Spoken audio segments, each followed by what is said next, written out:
All right, this is gonna be a mess. Here we go. Pull this guy out. Oh yeah.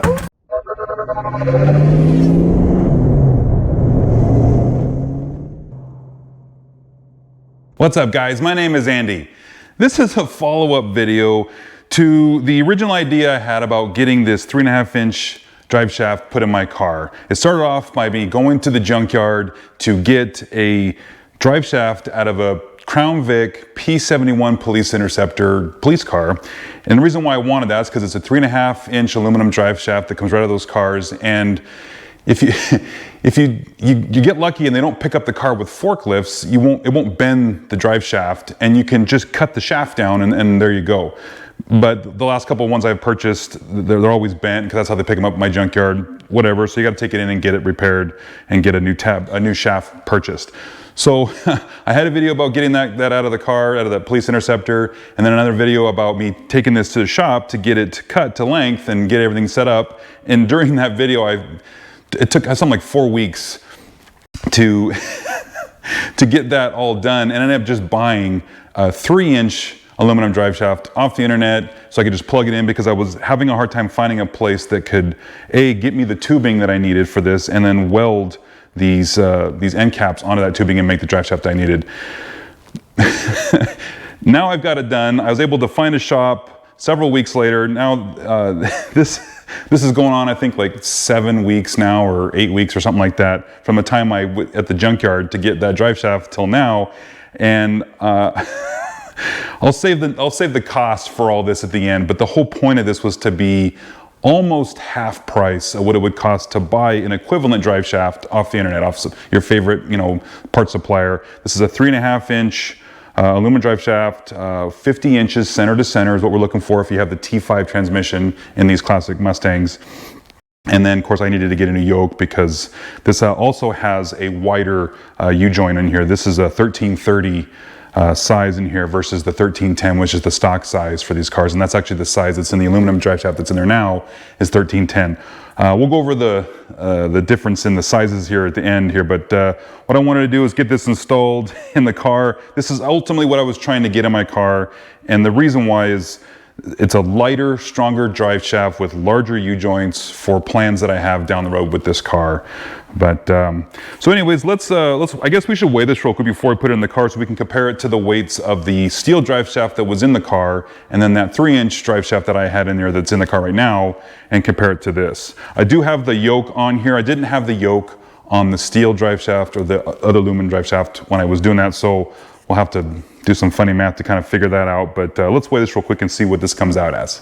So if we look back, I believe my numbers for the steel drive shaft, that's a 3-inch unit, was 16 pounds, 0.4 ounces.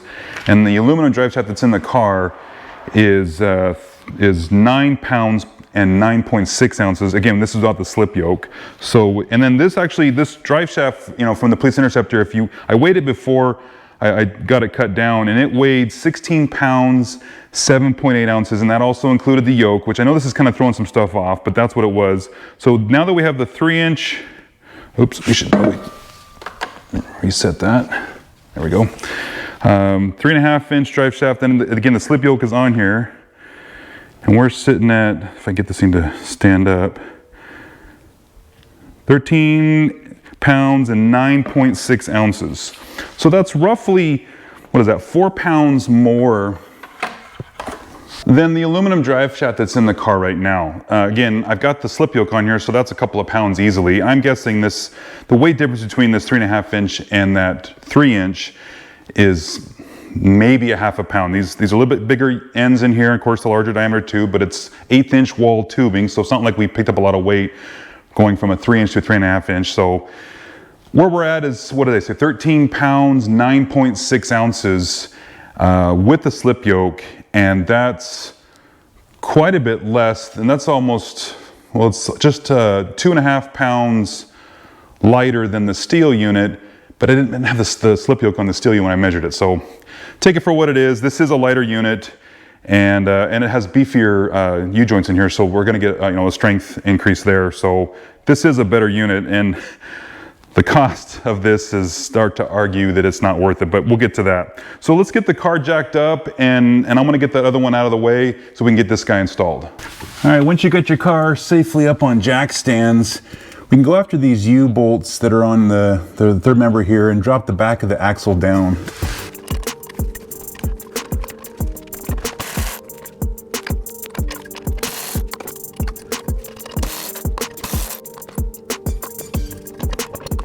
All right, before we put this new driveline in, I thought a couple things I should point out. One, I've got the car jacked up in the rear as much as I can to get the transmission to be tilting down for as much as the fluid as I can get to go forward. This is not the best way to do it. I'm gonna lose some fluid out the back of this transmission when I pull this driveline out. But I've got the other one sitting here ready to go, so we're gonna get this thing put in there, take this out, put that one in. Also, I put some transmission fluid on the end of the yoke to help it slide in a little better so that it's not a dry steel yoke going on that rubber shaft that's on the end of the transmission housing. So, all right, let's see if I can do this with without spilling any transmission fluid, or minimize the transmission fluid that I spill. Actually, I should get this on the other side of the camera first. All right, this is gonna be a mess. Here we go.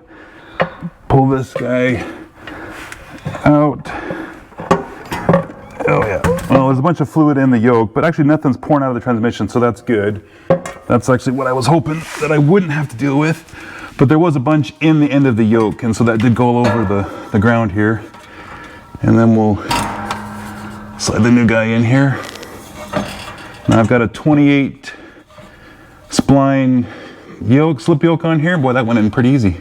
Cool, now we can hook up the other end. Yeah, see, that's all that fluid that was in the yoke. So good thing there was something there to catch all that.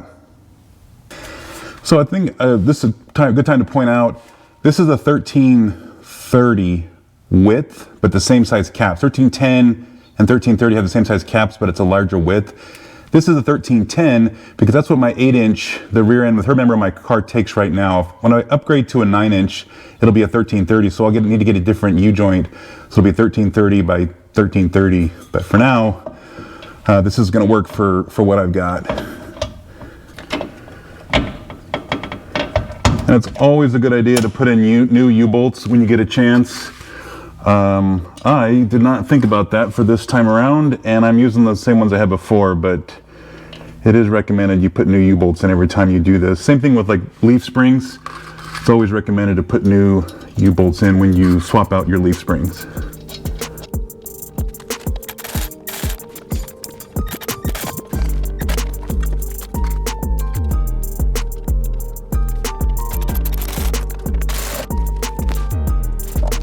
You're going to want to snug these nuts on these U-bolts down to 17 foot-pounds when you're done. All right, so now we got that drive shaft in, everything's good, locked down, and up here, everything's good, everything's happy, and we didn't lose a lot of fluid. That's awesome. That's exactly what I was looking for. And then there's just enough clearance here between the parking brake and the slip yoke, or the end of the drive shaft. So, hey, no problems there. Okay, so now that we've got this 3-inch drive shaft out of there, 3.5's in there, everything's good, I just gotta drop the car. But let's talk about why I have that one. Why didn't I just stick with this one? Why even change from the steel drive shaft? This is gonna get a little wordy. You know, I'm just gonna try to throw some numbers up here and kind of explain some of this stuff, so it may get a little long-winded, sorry guys. Okay, so the 3.5-inch drive shaft, it's a lighter drive shaft than the steel unit that was in the car. It's a larger diameter, so it has a higher resistance to the twisting, the torque on that shaft. So it's gonna be stronger in that respect. It's got the 1330 ends to the drive shaft, and that only, okay, the funny thing about 1310 versus 1330 is it's like a 10 to 12% increase in strength. The difference, again, remember on the 1310 and the 1330, it's the same cap size that's on here, but the width is wider on the 1330. So it's a little bit stronger U-joint in that respect. Going up to the 1350 would have been the better choice, but I couldn't put a 1350 U-joint in with the end cap of the 3.5-inch drive shaft. It's not big enough for it. I have to get different end caps. Well, you wouldn't even do that. You would just get the right drive shaft. If I was making the kind of power that would warrant a 1350, I would have just buy that. I wouldn't even mess with all this stuff. It might cost more, might cost the same. I don't know. It doesn't matter because that's not what I was looking for. I don't make that kind of power yet. So the 1330, this is a lot of work and a lot of money to get 10 to 12% stronger drive shaft. Really, to be fair, the steel drive shaft that I had in this car when I bought it is plenty strong enough for the power that I make and the components that I have. The plans I have for this car, I want to take advantage of a lighter, you know, with a lighter drive shaft. You've got less mass that you have to accelerate, so that more of the power will go to the wheels, to the ground, and accelerate the car faster. It makes sense, and it's not a secret how that works, but you get to that point where you start to spend some money for fractional increases, and you have to start justifying if that's worth the cost or not. So this steel drive shaft would have been fine. In fact, this 3-inch aluminum drive shaft would have been fine, particularly for the power that I make. I did a video not too long ago where I put this car on the dyno, and with doing the math, you know, because we have the drivetrain loss, we figured that this car makes 447 horsepower. I know it's torque that has to do with this stuff, but everybody cares about the horsepower number. And so that's within the range of this drive shaft, even the steel drive shaft. But I don't want to stop there, and it will eventually be a weak link. Now you want the U-joints to be the weak link. You don't want your transmission or your rear end to be the weak link because that's a lot bigger expense. The U-joint is a cheap replacement. So I want to continue to this be the weak link, but I kind of want to build the car up as I go along. And so I was going after stronger U-joints, stronger, you know, drive shaft. So that's why I got the Police Interceptor drive shaft. In my previous Mustang, I did that. I forget the numbers again. It was like 340 bucks or something like that to buy the aluminum drive shaft from the junkyard, take it to a shop here in town, and have them cut the ends off, get me some tubing, and weld it back together, put new U-joints in there, and just use the same slip yoke. Did all that, and it was like 340 bucks, forget it, 340 bucks, let's just call it that. So almost half of what it would cost to buy a 3.5-inch drive shaft that's the right length with the right U-joint and slip yoke and everything. So I was gonna be saving money. This whole story started off with that intent, and it ended up not working out that way. Like I explained in the previous video to this whole kind of series, the shop I took it to, a different guy was working there, and there was some problem with their lathe, and they couldn't do what I needed to do, and they were having a hard time finding the material. That's another thing too, the material. Here is another chunk of tubing. This is 3.5-inch 8th wall tubing. This is what I would use that's what I did use to make that 3.5-inch drive shaft in there. They were going to charge me for a 20-foot stick of this stuff because they couldn't get a section of it. I went on eBay, and I think it calculated to like $45 per piece. I bought 2 of them just in case. You know, I didn't want to buy one and then it didn't work out because there was some problem with it. I had to buy another one and pay for shipping. So I bought 2 of them off eBay. They're around $45 a piece, and when you do it that way. So I got an extra one that I may use down the road for something else, but that cost money. They weren't able to do that, and they ended up just giving me my parts back, and I had to go find another shop, and I was having a hard time finding a shop in the time frame that I had. So I just bought this guy, threw it in there, and I should have stopped there.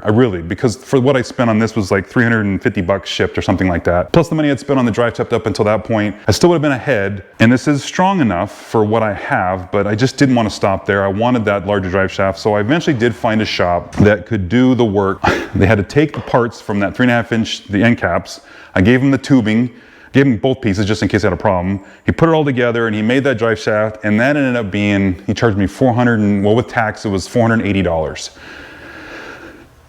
Now we're kind of outside of the curve. If I wouldn't have bought this, and I did everything I did up until that point and had that guy fix that, I probably would have broken even on just buying the same 3.5-inch shaft from the internet, and it'd have been fine. But because I also bought this and a couple other things, I mean, I'm ballpark around 1,100 bucks for this whole project, and that now it's unrealistic. It's stupid. I should not have done that. I don't really want you guys to do that.